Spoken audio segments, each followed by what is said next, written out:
আল্লাহ নবীকে বললেন, নবী এমন এমন কিছু আপনাকে দান করব যা পেয়ে আপনার মনটা খুশি হয়ে যাবে। পড়েন সুবহানাল্লাহ। বিশ্বনবী মক্কা ছেড়ে ৮০ মাইল পাহাড়ি পথ হেঁটে তায়েফের ময়দানে গিয়েছিলেন তায়েফবাসীদেরকে কোরআনের দাওয়াত দেওয়ার জন্য। কিন্তু তায়েফবাসীরা বিশ্বনবীর কোরআনের দাওয়াত গ্রহণ করে নাই। বিশ্বনবীর কোরআনের দাওয়াত তারা মেনে নেয় নাই। বিশ্বনবীর কালেমার দাওয়াত দিতে চেয়েছেন, কিন্তু তায়েফের ছেলেরা বিশ্বনবীর কালেমার দাওয়াত গ্রহণ না করে উল্টো পাথর মেরে রক্তে রঞ্জিত করে দিয়েছে। পড়েন নাউযুবিল্লাহ। খেয়ে না খেয়ে দিন প্রচারের কাজে নিজেকে দিয়েছ বিলিয়ে, তায়েফের কাফিরেরা চিনল না সে আলো, দুষ্ট ছেলেদের দিল পিছু লেলিয়ে। পাথরের আঘাতে ক্ষত বিক্ষত হয়ে সারা শরীর থেকে রক্ত ঝরে। হে রাসূল তোমাকে ভুলি আমি কেমন করে। ঠিক কিনা? বিশ্বনবীর কোরআনের দাওয়াত গ্রহণ করে নাই তায়েফের ছেলেরা। বিশ্বনবী ফজর নামাজের সময় মন্ত্রমুগ্ধ মধুমাখা কণ্ঠে ফজর নামাজের মধ্যে তেলাওয়াত করছিলেন। বিশ্বনবীর কণ্ঠের মধুমাখা কণ্ঠের তেলাওয়াত শুনে জিনের একটি দল কালেমা পড়ে মুসলমান হয়ে গিয়েছে। পড়েন সুবহানাল্লাহ।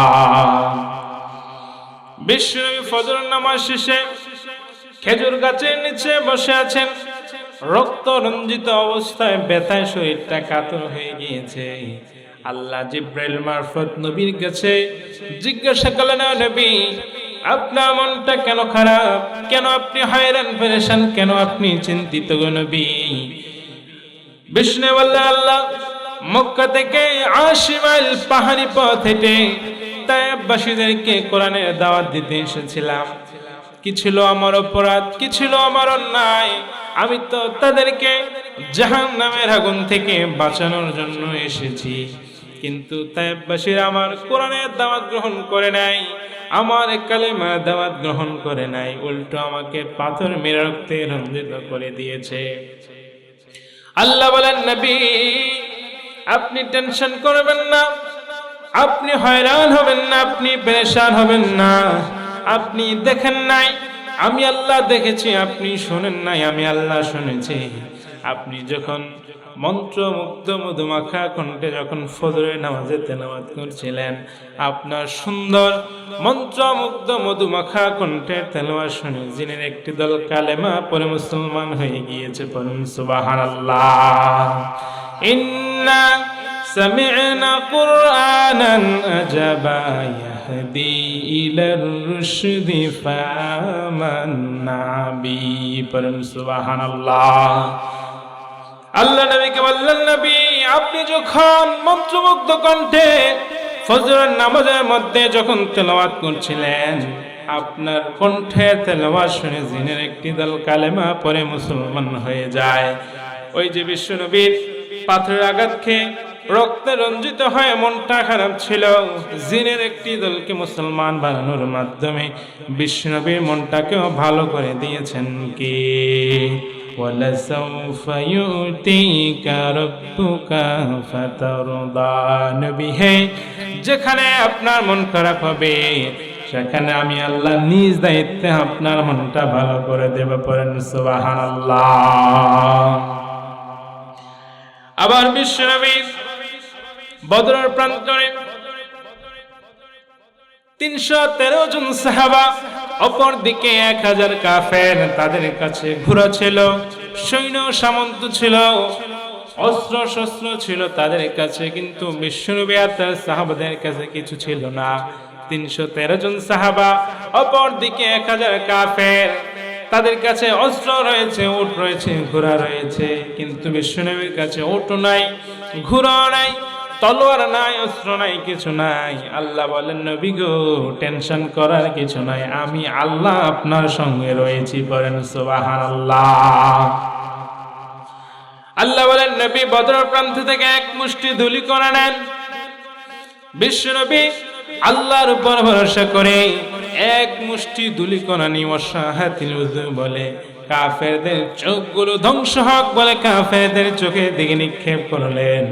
মুহূর্তের মধ্যে এক মুষ্টি ধূলিকণা 1000 কাফের সৈনিকের চোখের মধ্যে পৌঁছে দিয়েছেন কে? এজন্য রব্বুল আলামিন বলেন, ওয়ামা রামাইতা ইয রামাইতা ওয়ালাকিন্নাল্লাহ রামা। নবী হে, এক মুষ্টি ধূলিকণা আপনি ঠিকই আপনার হাতের মধ্যে নিয়েছেন, কিন্তু মুহূর্তের মধ্যে এক মুষ্টি ধূলিকণা 1000 কাফের সৈনিকের চোখের মধ্যে পৌঁছে দেওয়ার দায়িত্ব আমি আল্লাহ নিজে নিয়ে দিয়েছি। পড়েন সুবহানাল্লাহ। ওই বদরের যুদ্ধে বিশ্ব নবীর সাহাবাদেরকে বিশ্ব নবীকে জয়লাভ করিয়ে দিয়েছেন কি? আবার আল্লাহ নবীর কাছে জিবরাইল মারফত জানালেন, নবী মক্কাতে তো আর থাকা যাবে না গো নবী, আল্লাহর পক্ষ থেকে নির্দেশ এসেছে নবী আপনাকে মক্কা ছেড়ে চলে যেতে হবে, আপনি মক্কা ছেড়ে মদিনার মধ্যে চলে যান। এই খবরটা জিবরাইল মারফত এর আগেও আমার নবীকে জানিয়ে দিয়েছেন কি? আল্লাহ জিবরাইল মারফত জানালেন, নবী মক্কা ছেড়ে আপনাকে মদিনার মধ্যে চলে যেতে হবে। জন্মস্থান মক্কা ছেড়ে আল্লাহর ঘর কাবা ছেড়ে আপনাকে মদিনার মধ্যে চলে যেতে হবে। বিশ্বনবীর মন খারাপ, কিন্তু আল্লাহর হুকুম বিশ্বনবীকে চলে যেতেই হবে, কারণ হুকুমটা করেছেন কে? হুকুমটা করেছেন সব রাজার মহারাজা মালিকুল আমলাক। ওই আল্লাহ হুকুম করেছেন, বিশ্বনবী পালন না করে থাকতে পারেন নাই, ঠিক কিনা? কিন্তু আল্লাহর হুকুম আমরা অনায়াসে ছেড়ে দেই। আল্লাহ বলেন 5 ওয়াক্ত নামাজ পড়ো, কিন্তু আমরা নামাজ পড়ি না। আল্লাহ বলেন মানুষের সঙ্গে সদাচরণ করো, কিন্তু আমরা অহংকার দেখাই।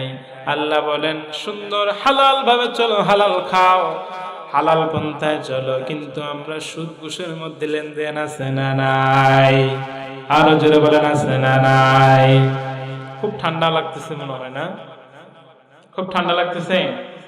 তা আওয়াজ যে আসছে না আপনাদের, পড়েন লিল্লাহি তাকবীর, লিল্লাহি তাকবীর, লিল্লাহি তাকবীর। বিশ্বনবী রাতের আধারে মক্কা থেকে মদিনার উদ্দেশ্যে রওনা দিলেন। বিশ্বনবী মদিনা হিজরত করার পূর্বে সাইয়েদনা আবু বকরকে বলেছিলেন, আবু বকর আমি কোনো একদিন রাতের অন্ধকারে মদিনা মক্কা থেকে মদিনা হিজরত করব, আর আপনি আবু বকর আমি রাসূলের সঙ্গী হবেন। বিশ্বনবী রাতের গুটগুটে অন্ধকারে গভীর রাতে সাইয়েদনা আবু বকরের দরজায় হাঁটতে হাঁটতে গিয়ে দরজার মধ্যে ছোট্ট করে আওয়াজ দিয়ে নক করে বললেন, ইয়া আবু বকর। আবু বকর বলার সঙ্গে সঙ্গে আবু বকর লাব্বাইক ইয়া রাসূলুল্লাহ বলে দাঁড়িয়ে গেলেন। পড়েন সুবহানাল্লাহ। ছোট্ট করে আওয়াজ দিয়ে বললেন আবু বকর। আবু বকর সঙ্গে সঙ্গে জবাব দিলেন, লাব্বাইক ইয়া রাসূলুল্লাহ। পড়েন সুবহানাল্লাহ। বিশ্বনবী তো অবাক হয়ে গেলেন। আবু বকর গভীর রাত ঘুমের সময়, আপনি কি রাতের বেলা ঘুমান নাই? আমি তো ছোট্ট করে আপনাকে আবু বকর বলে ডাক দিয়েছিলাম, আপনি কি রাতের বেলা ঘুমান নাই? আপনি কি এখানে দাঁড়িয়েছিলেন নাকি? আবু বকর চোখের পানি ছেড়ে দিয়ে বলতে লাগলো, নবী আজ থেকে 6 মাস পূর্বে আপনি আমাকে বলেছিলেন আপনি মক্কা থেকে মদিনায় হিজরত করবেন, আর আপনার হিজরতের সফর সঙ্গে আমি আবু বকর হব। আল্লাহর কসম করে বলি 6 মাস পূর্বে আপনি আমাকে বলেছিলেন আপনি হিজরত করবেন। আল্লাহর কসম করে বলি 6 মাস রাতের বেলা আমি আবু বকর খাটের বিছানার সঙ্গে পিঠটা লাগাই নাই। পড়েন সুবহানাল্লাহ। আবু বকর কেঁদে কেঁদে বলে, নবী গো শুধু আমি ঘুমাই না, আমার মেয়ে আসমাও আপনার জন্য ঘুমায় না। ও নবী প্রতিদিন রাতের বেলা আমার মেয়ে আসমাও কিছু খাবার তৈরি করত, আপনার আশায় বসে থাকতো। এই বুঝি মুহাম্মদুর রাসূলুল্লাহ আসলো, দরজার মধ্যে কড়া নাড়লো। আপনি যদি আসতেন, আসার পর আমি যদি সঙ্গে সঙ্গে দরজা না খুলতে পারতাম গো নবী, আপনি যদি মনের মধ্যে বিন্দু পরিমাণ কষ্ট নিয়ে আমার দরজা ছাড়তেন, আমি কেমন করে হাসরের ময়দানে আল্লাহর সামনে দাঁড়াতাম। নবী গো, আমাদের প্রতি আপনি কষ্ট নিয়েন না গো নবী। সুবহানাল্লাহ। রাসূলকে কত ভালোবাসতেন, রাসূলের জন্য জীবন দিতে পর্যন্ত চিন্তা করেন না। রাসূলের জন্য তাদের কেমন ভালোবাসা, কেমন সম্মান, আর ওই রাসূলের জন্য আমাদের ভালোবাসা কতটা। আমরা মুখে রাসূলকে ভালোবাসলেও অন্তর দিয়ে তাগুত লালন করি, ঠিক কি না? কথা বলেন, ঠিক কি না? মুখে বলি ভালোবাসি, কিন্তু অন্তর দিয়ে ভালোবাসি না। অন্তর দিয়ে ভালোবাসলে তো কোনো খারাপ কাজের সঙ্গে আমাদেরকে পাওয়া যেত না, ঠিক কি না? আমার রাসূল আবু বকরকে সঙ্গে নিয়ে হাঁটতে শুরু করলেন। হাঁটতেছেন আর বারবার মক্কার দিকে, কাবার দিকে ফিরে তাকায় আর বলে, মক্কা তো আসাদ্দু বিলাদিলাই, মক্কা হলো আমার প্রাণের শহর। এই শহর থেকে আমাকে যদি বিদায় করে না হতো, তাহলে আমি কোনোদিন এই শহর ছেড়ে যেতাম না।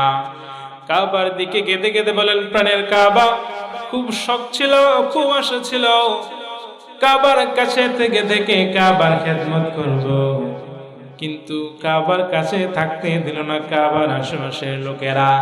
তখনই আমার রাসূল বলেন, ইনশাআল্লাহ কোনো একদিন বিজয়ের বেশে মক্কার মধ্যে আবার ফিরে আসব।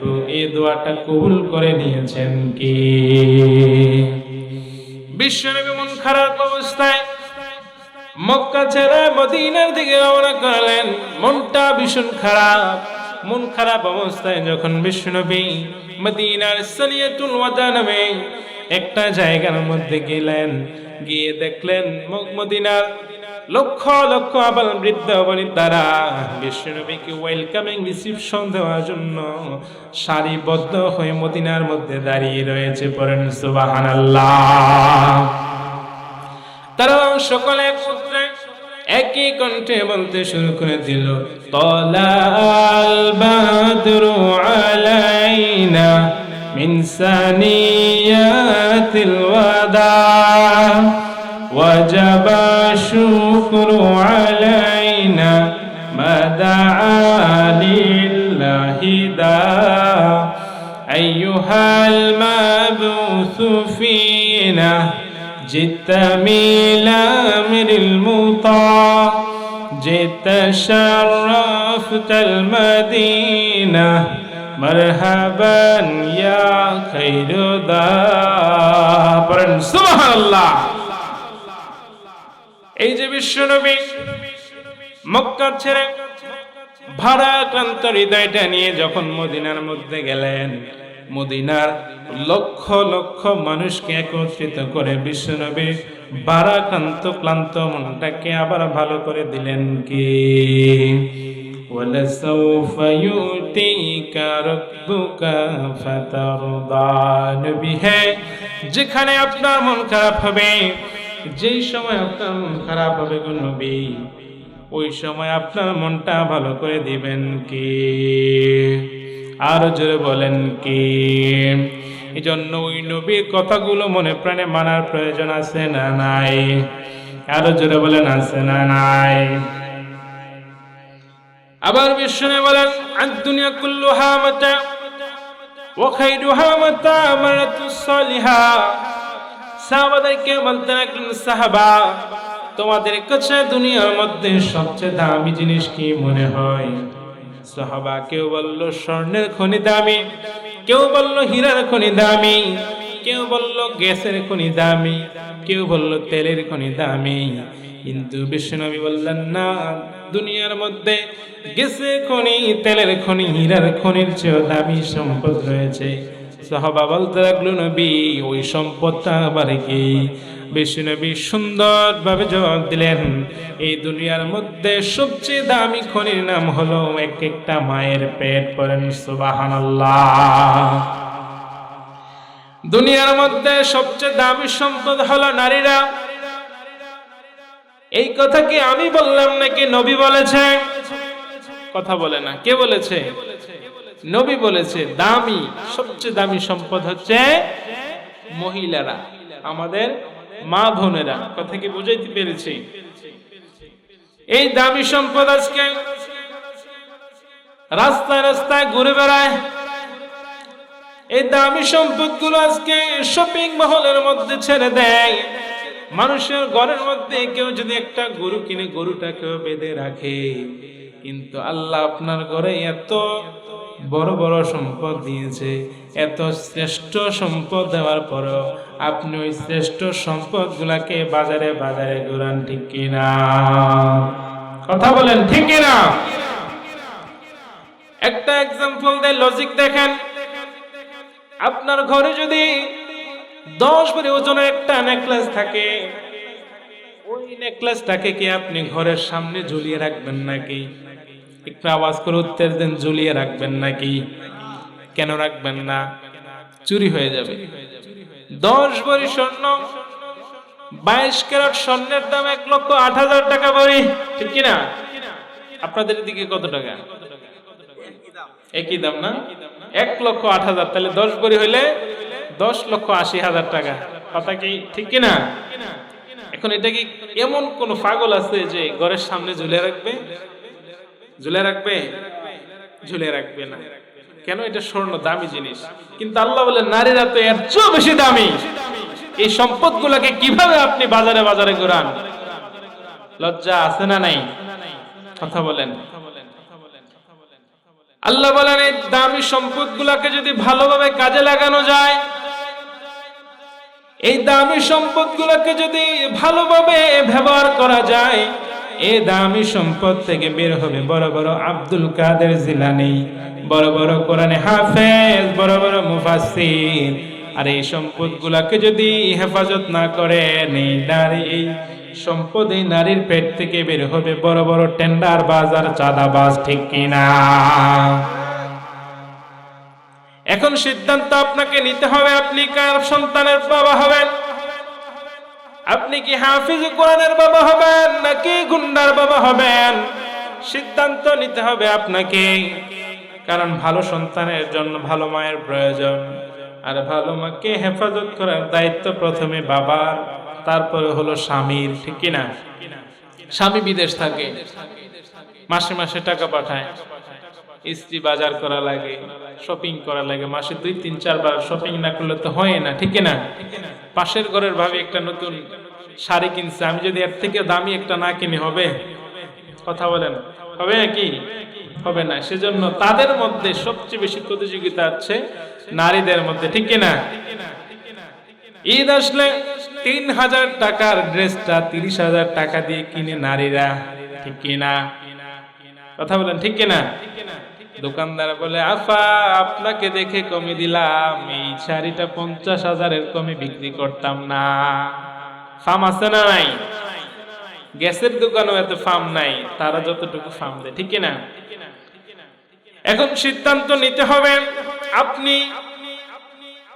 কেমন সন্তানের বাবা হবেন।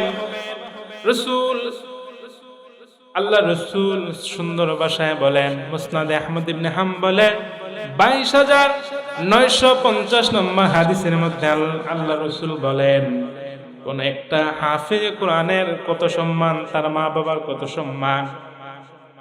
বিষ্ণু বলেন কিয়ামতের মাঠে কোরআন হাফেজকে জিজ্ঞাসা করবে, আনতা আরিফু, এ হাফেজ তুমি কি আমাকে চিনো নাকি? হাফেজ বলবে, মান আনতা, তুমি কে? কোরআন জিজ্ঞাসা করবে, তুমি কি আমাকে চিনো? হাফেজ বলবে, তুমি কে? মান আনতা, তুমি কে?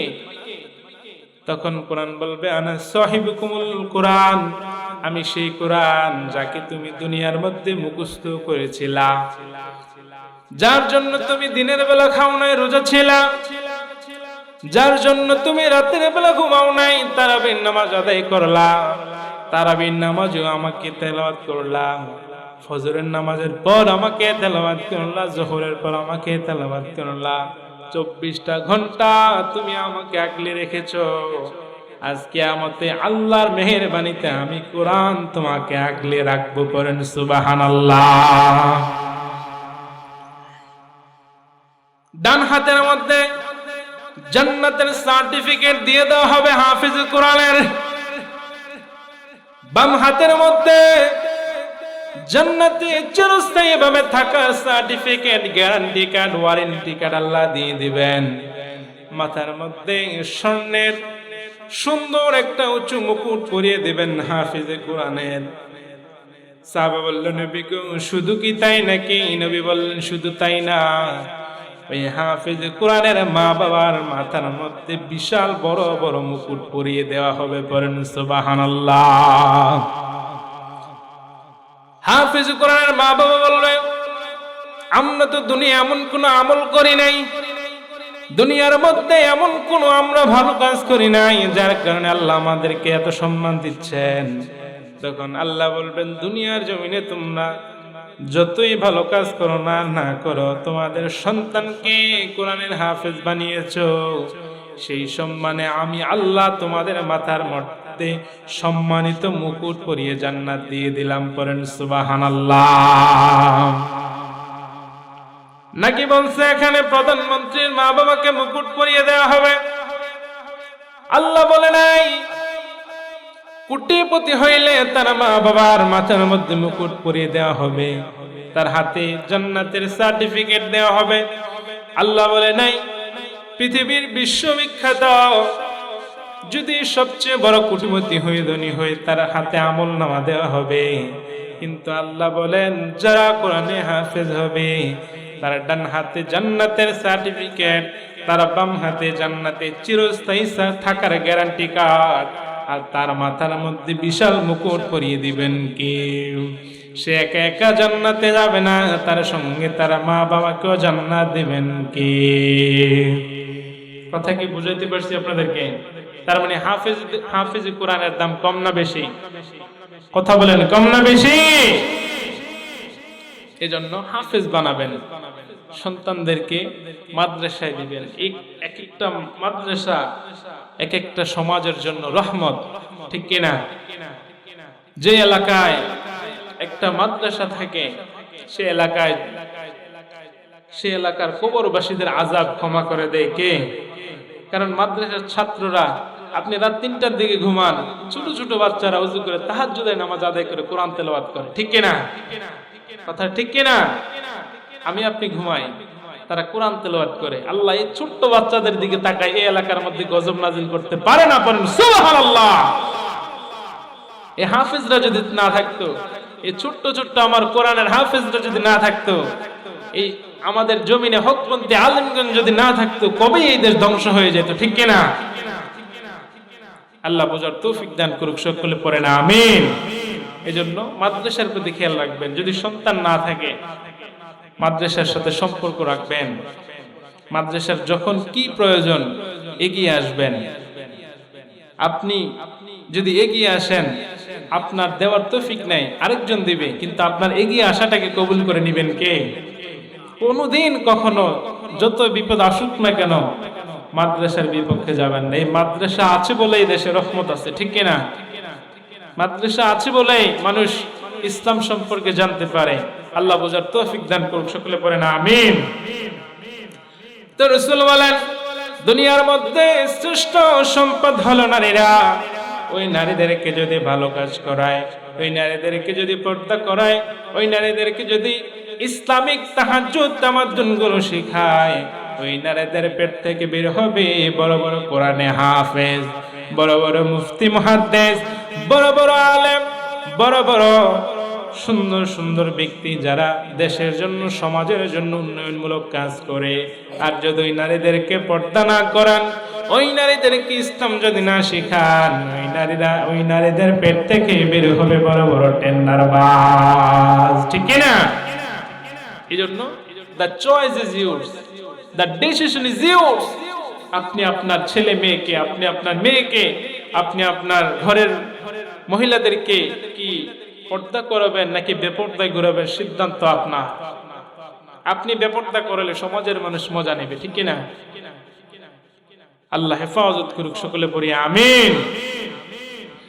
শুনেন সম্মানিত মায়েরা, বোনেরা, যাদের কানে আমার কথাগুলো যাচ্ছে, আল্লাহ আপনাদেরকে অনেক সম্মানিত বানিয়েছে। এই পৃথিবীতে কোন পুরুষকে আল্লাহ সালাম দেয় নাই, কিন্তু আরশে আজিম বসে আল্লাহ দুইজন মহিলাকে সালাম দিয়েছে।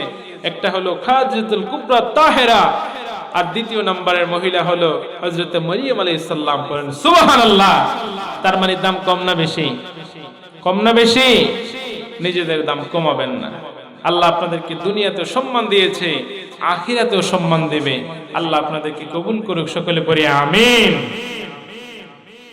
আবার বিশ্বনবী বলেন তোমরা সব সময় জাহান্নাম থেকে পানা চাও, পারবে না। বিশ্বনবীর সাহাবা সাইয়েদনা বেলাল রাদিয়াল্লাহু তাআলা আনহুকে বলেন, বেলাল আনফিকু ইয়া বেলাল লা তাকশা মিন যিল আরশিকলালা। ও বেলাল, তুমিও আল্লাহর রাস্তায় দান করো। যে বেলালের পরনের লুঙ্গিটা ছাড়া আর কোনো সম্পদ ছিল না, পরনের লুঙ্গিটা ছাড়া আর কোনো সম্পদ নাই, গায়ে পরিধান করার মতো কোনো জুব্বা ছিল না। ওই বেলালকেও আমার রাসূল বলেন, বেলাল তুমিও আল্লাহর রাস্তায় দান করে জাহান্নামের আগুন থেকে বাঁচার চেষ্টা করো।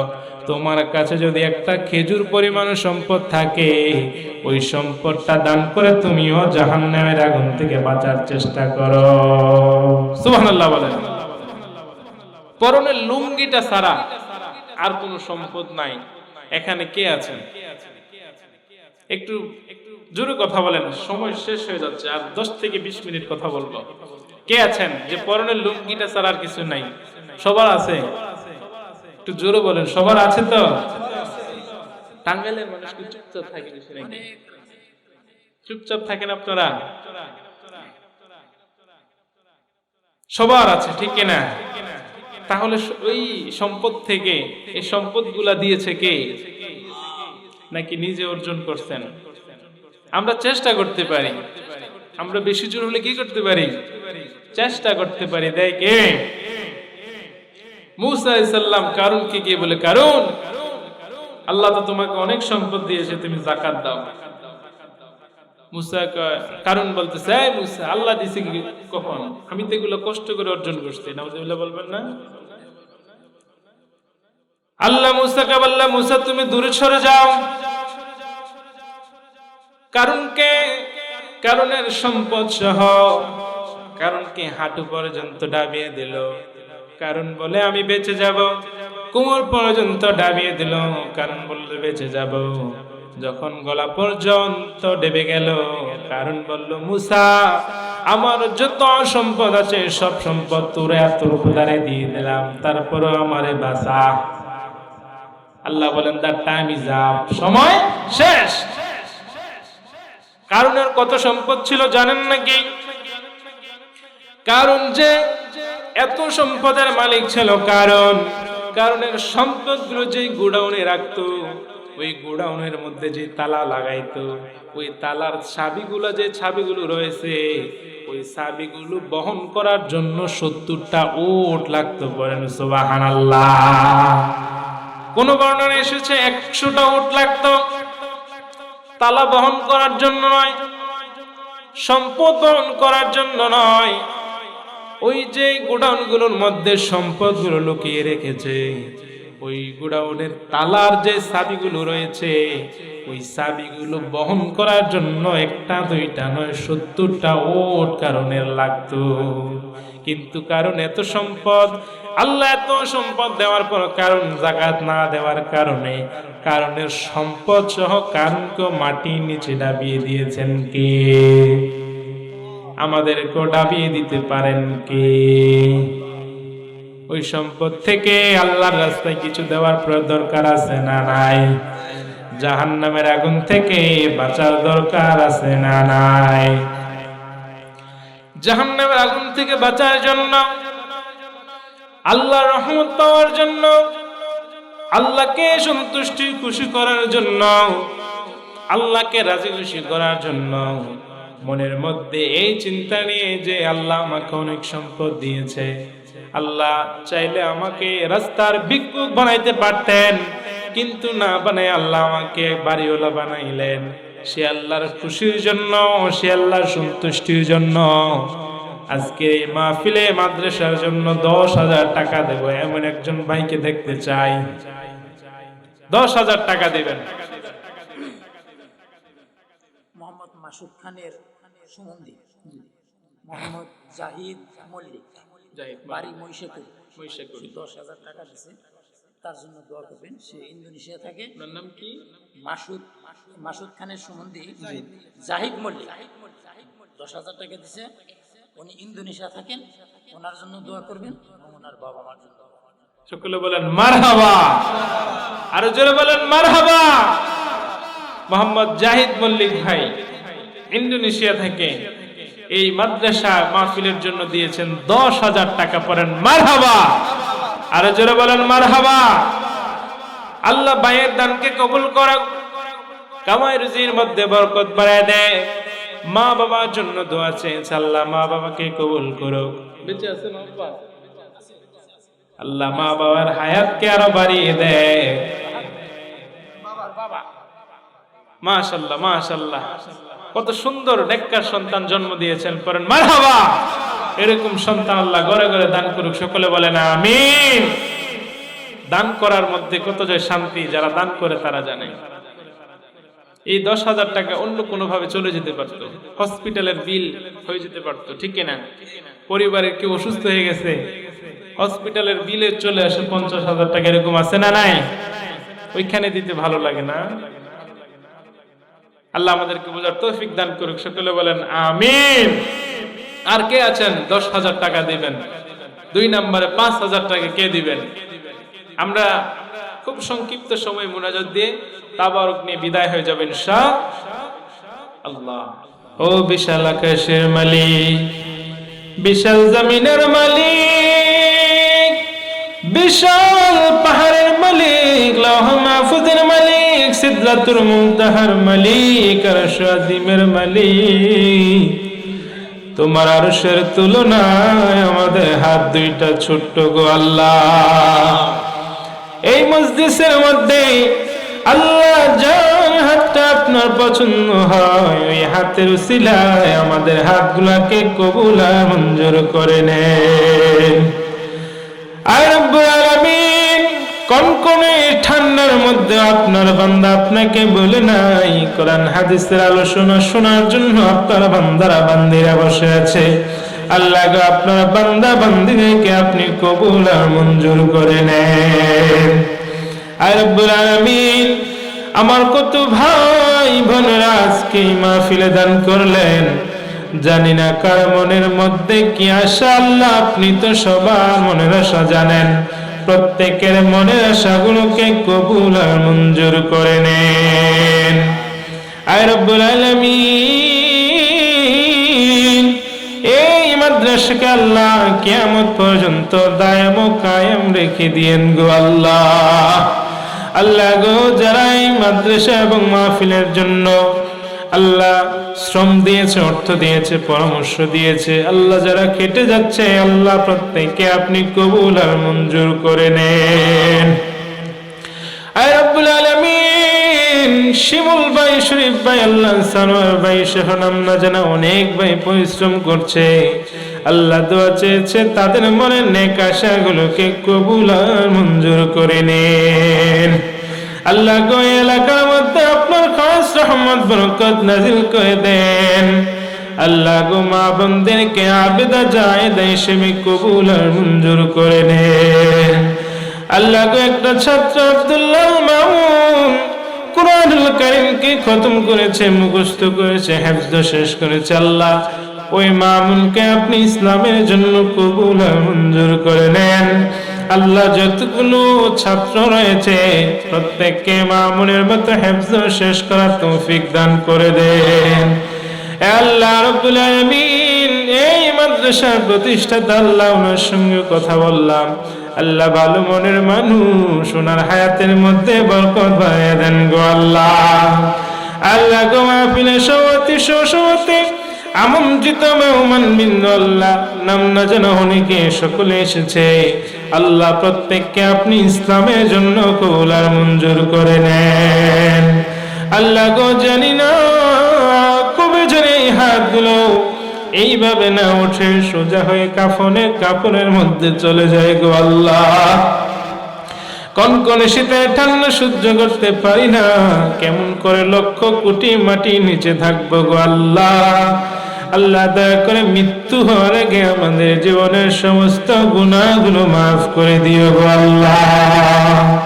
আয় রব্বুল আলামিন, আমরা যারা হাত উঠাইলাম আল্লাহ আমাদেরকে মক্কা মদিনা যাওয়ার তৌফিক দিও গো আল্লাহ। আল্লাহ জানি না কার মনে কি আশা, আল্লাহ প্রত্যেকের নেক আশাগুলোকে কবুল আর মঞ্জুর করে নাও। আল্লাহ গো যতগুলো নালিশ করলাম আপনার বন্ধুর ছিল নালিশগুলোকে কবুল আর মঞ্জুর করে নেন। আল্লাহ এই মাদ্রাসা এবং মাহফিলকে কিয়ামত পর্যন্ত দায়েম কায়েম রাখিয়েন। আল্লাহ গো যারা মাদ্রাসার খেদমত করছে মাদ্রাসার জন্য আছে আল্লাহ তাদেরকে আপনি হেফাজত করিয়েন। আল্লাহ যারা দান করেছে আল্লাহ প্রত্যেকের দানকে কবুল আর মঞ্জুর করে নিয়েন গো আল্লাহ। তাদের কামাই রুজির মধ্যে হায়াতের মধ্যে বরকত বাড়াইয়া দিয়েন গো আল্লাহ।